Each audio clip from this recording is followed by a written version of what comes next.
2 days to go. Meanwhile, Donald Trump and Hillary Clinton hope to hit the magic number of 270 electoral voters to secure the presidency. Or will it? One Democratic elector in the state of Washington says he won't vote for Hillary even if she wins his state in a landslide. He says, quote, "I hope it comes down to a swing state and it's me. Good. She ain't getting it. Maybe it'll wake up this country. We cannot go 4 more years with either of these idiots." And he says he's heard the same from other electors across the nation as well. The question is this legal? Could they do it? Here with more is Fox News contributor Lisa Boothe. Good morning to you, Lisa. Hi, Steve. It doesn't sound like he's going to be happy about any of the results. Right, I know. So we know that it's not popular vote that wins the presidency. It's the Electoral College. You have to hit 270. That's right. We just think that if whoever wins our state, all those electors go to that person. No. Well, that's not the case. And actually, what's interesting is with this gentleman, there's actually no federal law or constitutional provision that requires these electors to vote for the candidate who wins the popular vote in their states. However, it breaks down a little bit differently when you look at the states. There's 21 states that do not require the electors to vote for their party's designated nominee. Right. There's 29 states that do. But that being said, Steve, it's it's only minor fines and misdemeanors. So in the instance with this guy in Washington, he would only face the $1,000 fine. And clearly, it's worth it to him.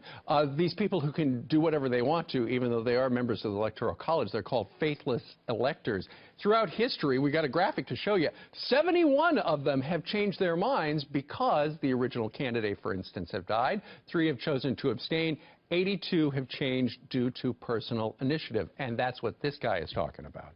Which is very interesting. And what's interesting, too, Steve, I mean, look, let's face it, this has been a hotly contested presidential cycle. You have 2 candidates with very high unfavorables. And so, you know, this is interesting times we're living in these days, Steve.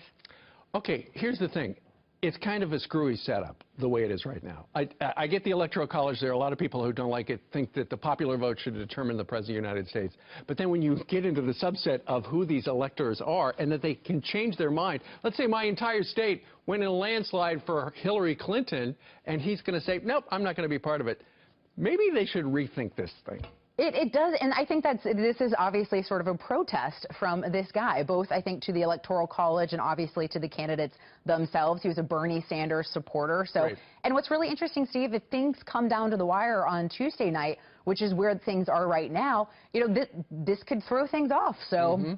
We'll have to wait and see what happens, I guess. And speaking of throw things off, you're going to come back in a couple of hours, and we're going to talk about what would happen if in the Electoral College it's a tie, yes. 269 to 269. Then there's a whole process, because it has actually happened a couple of times back in the olden days, but there is a process, and people will not like it when they see it. No, and we'll get into that, too.